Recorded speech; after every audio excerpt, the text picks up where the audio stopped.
children born next year will have the two combinations. And we may not experience their energy till maybe 30 years later, because that, or 20 years later when they grow up and they express their charts. So the transit of Saturn, because Saturn is also a planet that deals with karma, but that's not the subject today. I just wanted to say that you see that through the transits of eclipses, Saturn, nodal transits, very important to see. I'm going retrograde. So I have to just see which way that goes. So the soul learns from each life and develops. So basically what is happening is that as we come into the life, we develop and we move in, and then we leave the life and then we come back. So a very important concept in Vedic thought is that when you are born, the chart at that time is studied to see what are the issues you brought into this life. And the time that you die, that chart is known as Punya chart. Punya means what are the good deeds you have done. So it's almost like the Western concept of epitaph. But the chart at the time of your leaving is more important than the time of your coming together. Whereas we can only study the chart when we are born. But from the birth time to the time we die, we are creating a chart every year. Because that is what we are going to leave as a template at the end of our lives. So that chart of punya, that is called, of your good deeds, that is what is represented. So the life is, so the soul doesn't complete its journey, because it has to finish all this lifetime, and then it comes back again and again so that it can develop. So the more mature the soul, the greater the problems in life. So the more complicated chart you have, that means you're a much more mature soul. Sometimes as people, the young souls, they don't feel the energy in the same way. As you mature, you see your darkness more, because you have got a better understanding of it, and you have, just like if you have a pristine white cloth, a little black dirt on it seems dirty. If it's nicely, brightly printed, you don't see any dirt. You can't see anything. So as you mature, and the more complicated the chart, that means you have some bigger issues to deal with, and you've chosen that voluntarily. So Ketu is the planet for self-realization. So in the chart, Ketu represents that great need for moksha, for self-realization. And so in order to realize, we have to understand karma, because karma is what actions we are doing. And the whole idea of action is that karma is action both of present and past lives. So our present lives are a reaction to what we have done before. So don't think about past life that has gone behind, but think about even the last 10, 12 years. You may have done some things, choices you've made, that you have to deal with them today. So that means that you're reacting to the situation, some choices you made. Those choices are already made. You can't undo the choice.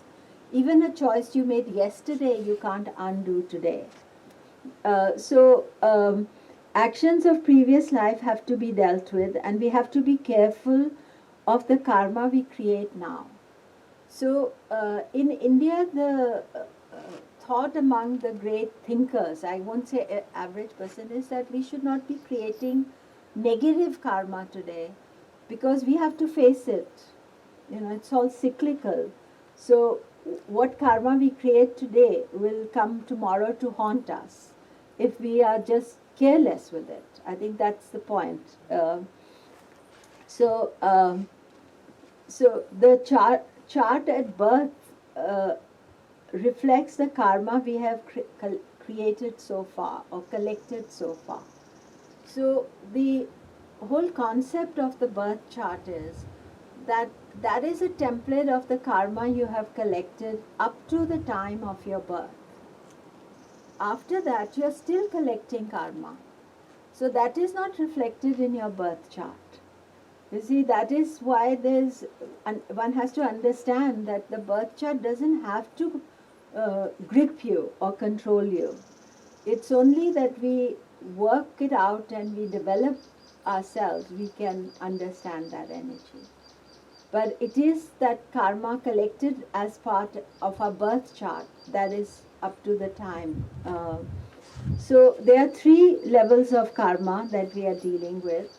One is called Sanchita, which is collected karma, which we cannot do anything about. Unfortunately, Jyotish gets tagged by that karma only. And most people will say, oh, it's fatalistic, you don't understand. But actually, the key to understanding Jyotish is that we understand that we have some karma. Just like you can't do anything about the Mars-Saturn conjunction next year. That is part of our some global karma that we have collected. We can't do anything about that. What we can do is, how are we going to react to it? So each one of us have a collected karma. Everybody has it differently. And then the second karma is called prarabdha karma. This is the happening karma. So out of this collected karma, certain experiences which we are going to experience.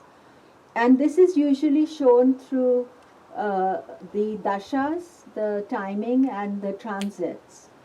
And the final karma is kriyamana karma.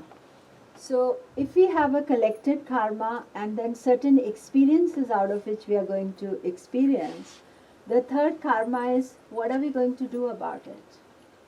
That is the most important karma. So this is my circumstances. I'm in Cape Town. I'm born here.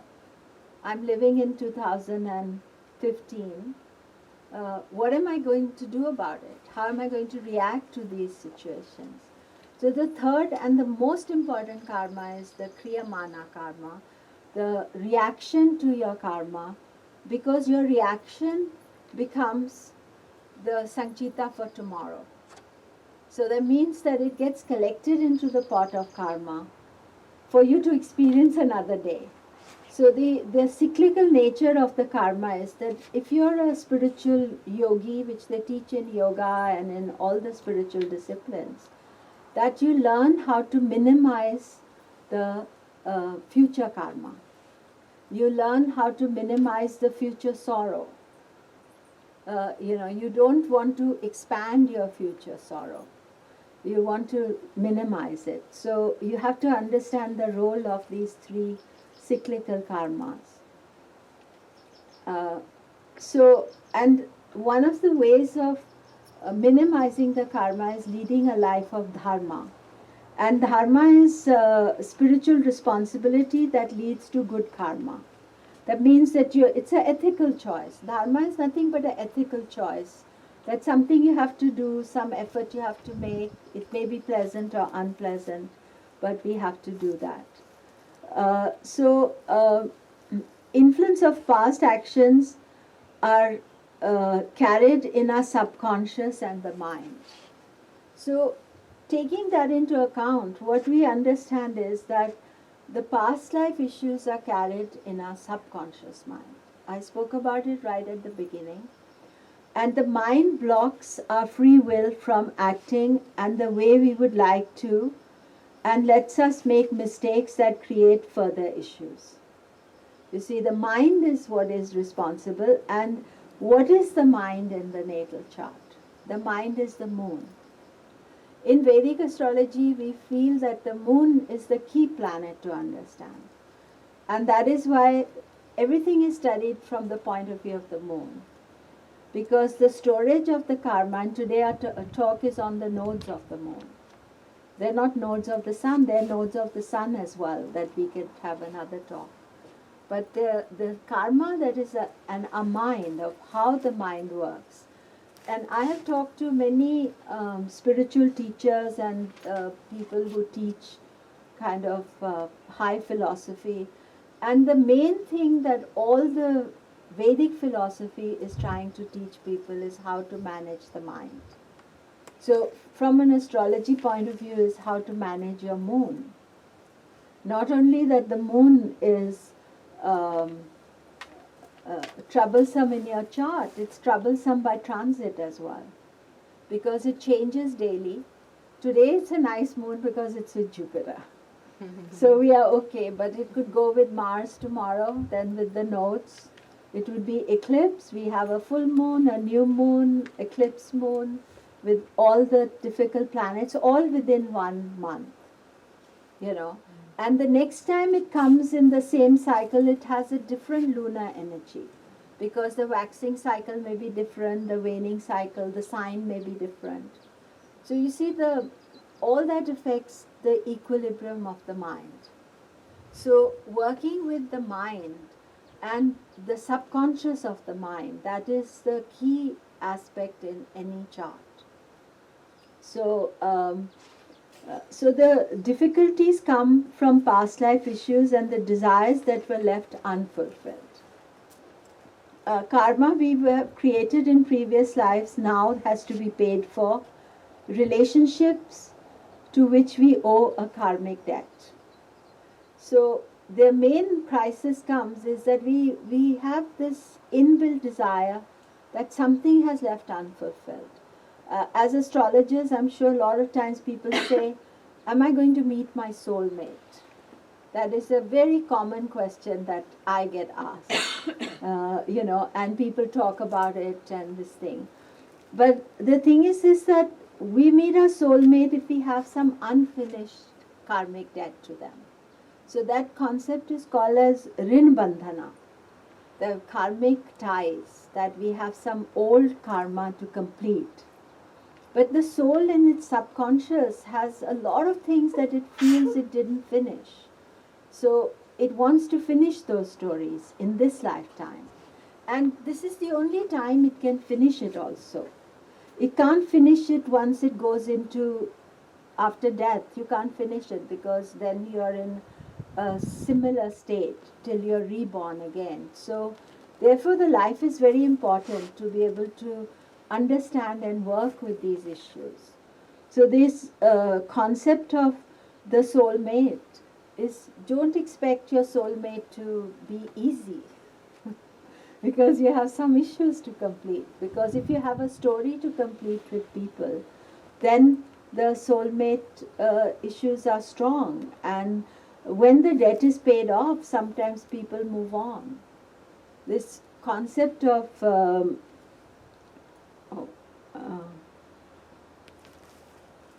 so this concept of Rin Bandhana is very interesting concept, because people have different levels of karmic stories with each other. So one person may have a bigger debt to pay, so they keep on desiring the person even after the other person has moved on, because your work hasn't completed and the other person has moved on. So people feel on many levels. It's not just relationships, even why sometimes people feed you, people give you gifts, they give you things, they feel it's because there is some ongoing story that you may have owed somebody something, or they may have owed you something, so they come and give you things. Why you connect with people. And even with friends, you may have a long-term, long relationship, and then suddenly it's not there, because your story is complete. Maybe not fully complete. Maybe you'll pick it up in another lifetime. But for this lifetime, that may be complete.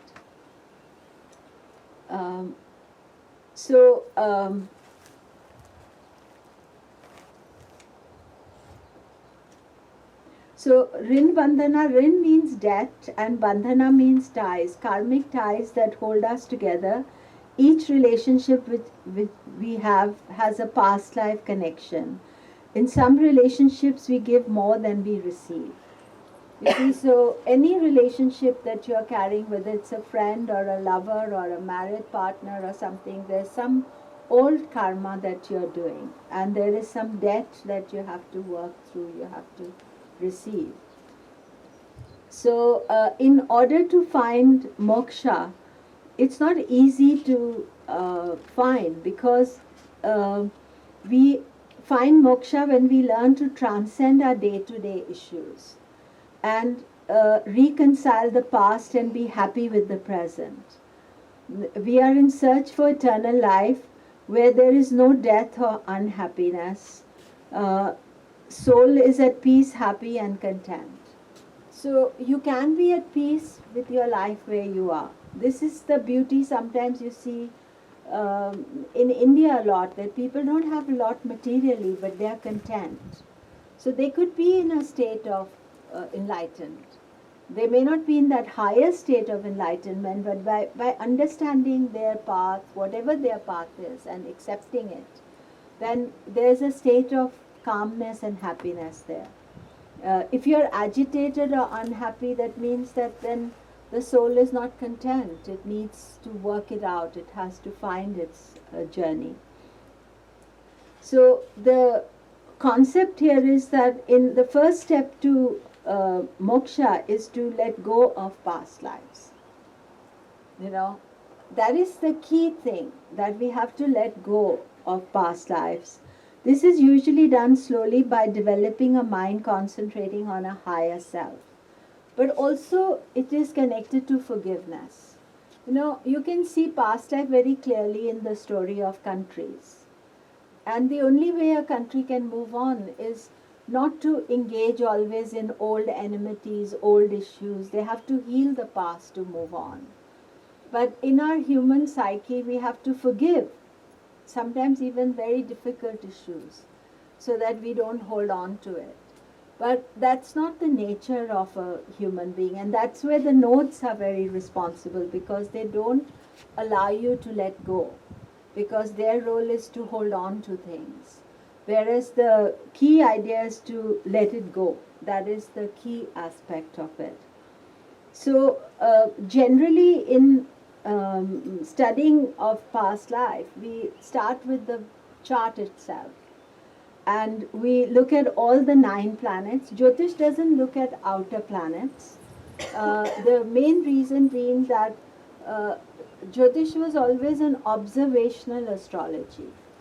So the people looked at what they could observe with the naked eye, and the nodes were observable at the time of the eclipses.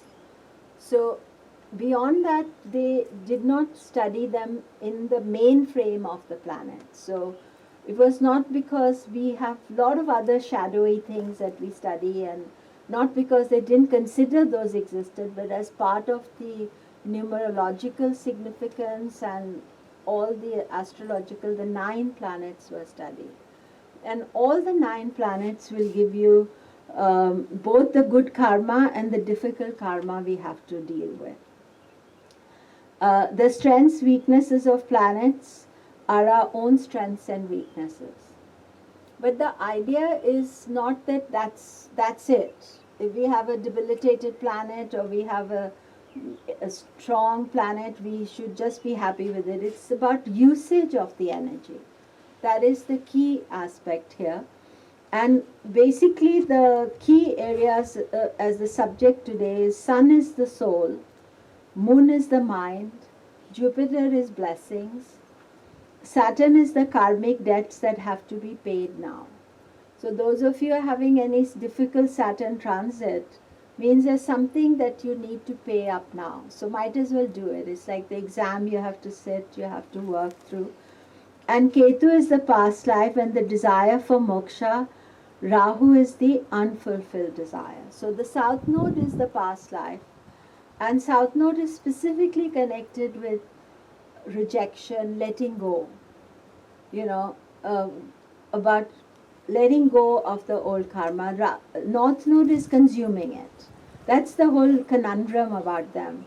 The one keeps on consuming, the other one says, let it go, let it go. But, you know, if as long as you consume, you have to then let go a lot more. But the nodes are, that is the thing. So here I just have some pictures. So this is the sun, which is the soul. Moon is the mind. So the moon is always pictured on a deer. So we see lots of box here. So, you know, the deer is always a symbol of the moon. And you see how the deer is very restless. So that's why the moon rides the deer. So it means he's trying to master the mind, because the deer is going everywhere. So the mind is not settled, and mind controls our subconscious reactions to the present. A crisis happens when we are unhappy with the present. So actually, moon is a very important key to your chart. And don't worry if your moon is in a bad place, because the whole idea is that first you recognize that you need to do something about it. You know, you may have a moon in the 8th house, 6th house, 12th house with different planets, because that's the nature of the mind. It's not just settled in your natal chart, it's not settled by transits. So that means that we have to do something about it. And that is why the ancients recognized the importance of moon as a key area in our chart. A moon is full of desires and dreams. A happiness moon feels comes from fulfilling these desires. This is the great illusion of Maya. The desires are never ending, and the more we feed them, the hungrier they become. So they say this also about the fire. Today we had a beautiful fire ceremony. But even with the fire, which is linked to desire, you keep on giving things to the fire, it becomes bigger and bigger. So in order to control the fire, today was a very good demonstration of that. You have to have a little container, and then you feed the fire only very good things. You give it pure ghee, and you give it all sorts of herbs and sandalwood and things. So it means that the mind has to be fed properly. And so part of the feeding of the mind is done through physically through Ayurveda. What foods to eat, how to control your mind. And Bipin was saying today we should have had a lecture on Ayurveda here, because Ayurveda is the knowledge of life. You know, what to feed, what seasons to eat, what to eat in the morning, evening, herbs. And then the yoga, because yoga is dealing with giving the equilibrium to the mind. But the moon is always changeable. It has, in Vedic thing, it has 28 wives. So they are the lunar mansions, the nakshatras. So daily it has a different favorite thing. So it's got a different wife. It's not like genuinely has a wife, but in the temples you see usually moon with two wives, Rohini and Kritika. But the idea is that the moon wants something else. Today you're studying astrology, tomorrow you want something else. So how to manage that is a key area of understanding. So Saturn is the karma we cannot avoid. So Saturn is always, they say that Saturn is a planet that we like seeing going away from us. When he's coming to us, then he's a difficult energy. When he's moving away, so if you have a planet in Vedic Scorpio, then you are getting some Saturn experience. I think it's in Sagittarius in the tropical zodiac, but it's better to pay up. So it's like if you've got a debt, if you keep on collecting debt, then it becomes too big. So if you keep on paying it off regularly, then you are on a what we call a zero karmic footprint. You know, you have the zero. You know, when you're flying, they're saying you're creating all the footprint there that you're trying to create. So Saturn, when he's in the chart, natally as well as by transit, it is showing the karma we cannot avoid. That means certain things everybody has to face up to in life, and at certain times. So that is the karma we cannot avoid. This photograph is from a temple in Delhi. If anybody is going to Delhi, they have this huge Saturn there. He's about 30 feet high. and you can visit him, and then they have the 9 planets where they have the small Saturn. So he's the most popular planet to pray to. When you visit the planetary temples, the biggest and the grandest is for Saturn, because that's where the maximum people are going, and the most expensive one as well, because you can go and endless amount of people going because they understand this concept. And then Saturn is democratic, so all of us have to face his justice. So very key important thing about Saturn is you shouldn't think I'm an astrologer, so Saturn is not going to affect me. This is a very popular thing. The astrologers all feel, oh no, I know Saturn is going to come, so he's not going to affect. And then boom, he comes, and then you say, oh, I was unprepared for it. And in the mythology of Saturn, you see that he comes even to Lord Shiva. He cuts off Ganesha's head. He does everything. Ganesha's head. So he is the only deity he cannot trouble is Hanuman. And Hanuman is the monkey god. And when he comes to Hanuman, Hanuman says, okay, wait a sec. If you want to trouble me, okay, come on my back. I'll take you around the world 3-4 times. And so he's not unfazed because his devotion is very high. So he's not concerned with Saturn's effect. But generally, he's democratic, and specifically, the more successful you are, the more troublesome Saturn is. But he affects rich and poor, astrologers, non-astrologers alike. So he deals with pure democracy. And the fact that we are born means we have some karma to reconcile. All of us, we have some issues we have to deal with. And therefore, we should take Saturn's transit with that spirit, that we have something to deal with. So, and then we come to Rahu. So now we will look at Rahu. So this is Rahu. I love this picture of Rahu. You can see the black disc that I was talking about. That is the disc of Rahu, like the sun. He's the same size, and he's only got a head. He has no body. So he's just half the story, just the head. And you see the moon as well, and he's being driven by a tiger. Could be, sometimes the pictures can be deceptive, artistic license. They can have a tiger or a lion, but it's supposed to be, his mother is a lioness. So, and Ketu here, he has only no head. He has the head of the snake, but he has a body. And so both Rahu Ketu are our inner conflicts that keep fighting within to find answer for the eternal question. Rahu Ketu churn up the psyche so that we can learn to deal with the poisons, but also find Amrita, the nectar of immortality. Because everybody in this room, we are seeking, bliss. We want, by immortality doesn't mean you want to be endlessly, but we want a place where we are calm, happy, adjusted.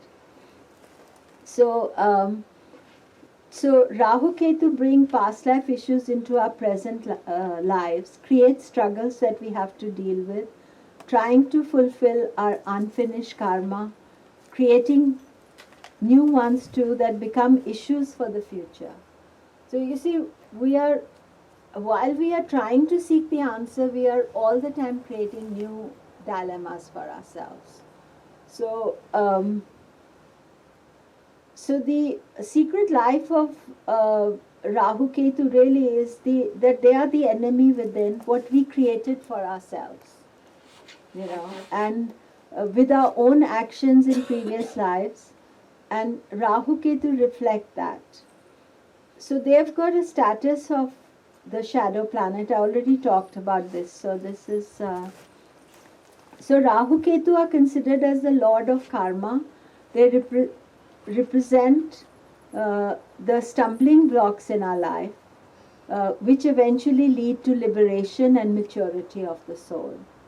They entwine you in their law and cause and effect, creating disturbances, giving opportunities. So you see, the belief is that each life is separate yet joined together.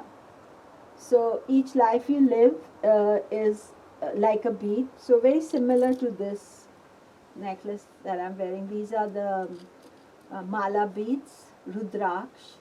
So they are supposed to be each of the lifetime, each bead.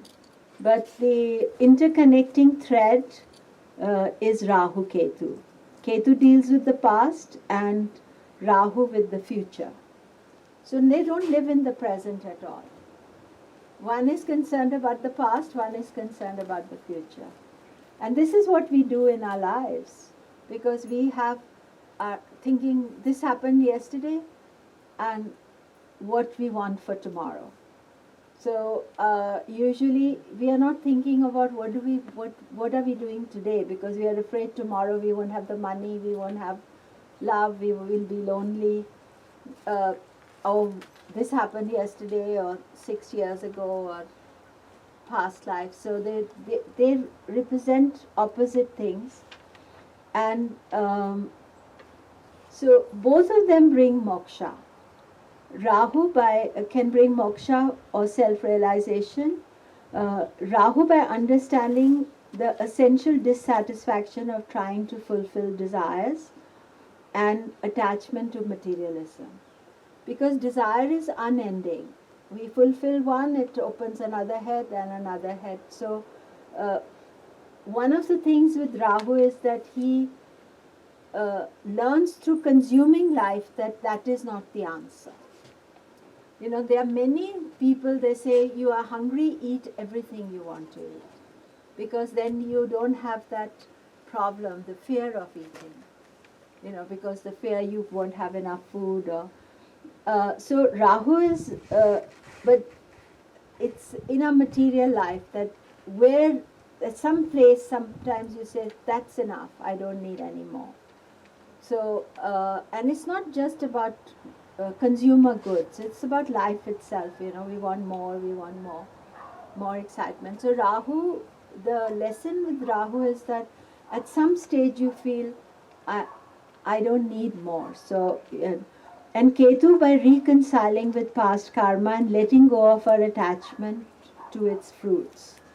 So letting go of past and to also the fruits of whatever the past is. So Ketu is like a book of our life. Within Ketu, you can say all the Akashic records of your life are written. So we may not know what that book is, but if you study where Ketu is in your chart, it will give you those aspects. But you have to look at individual charts. You can't look, we could look at a celebrity chart or see something, but you see that aspect.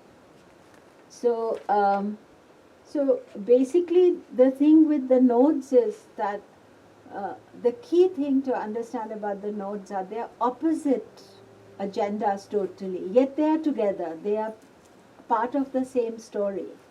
You see, the past and the future are not disconnected, but we feel they're disconnected. And in our charts, they're disconnected because they're always opposite, exact. They're the only planet that's always in opposition in our chart. So you see, and so many Western softwares don't give South Node at all. They just give the North Node. But actually the North and the South are the two oppositions in your chart. You may have no other opposition, but that is always there in all our charts. So we have an inbuilt opposition that is there. So in order to understand the nodes, we have to understand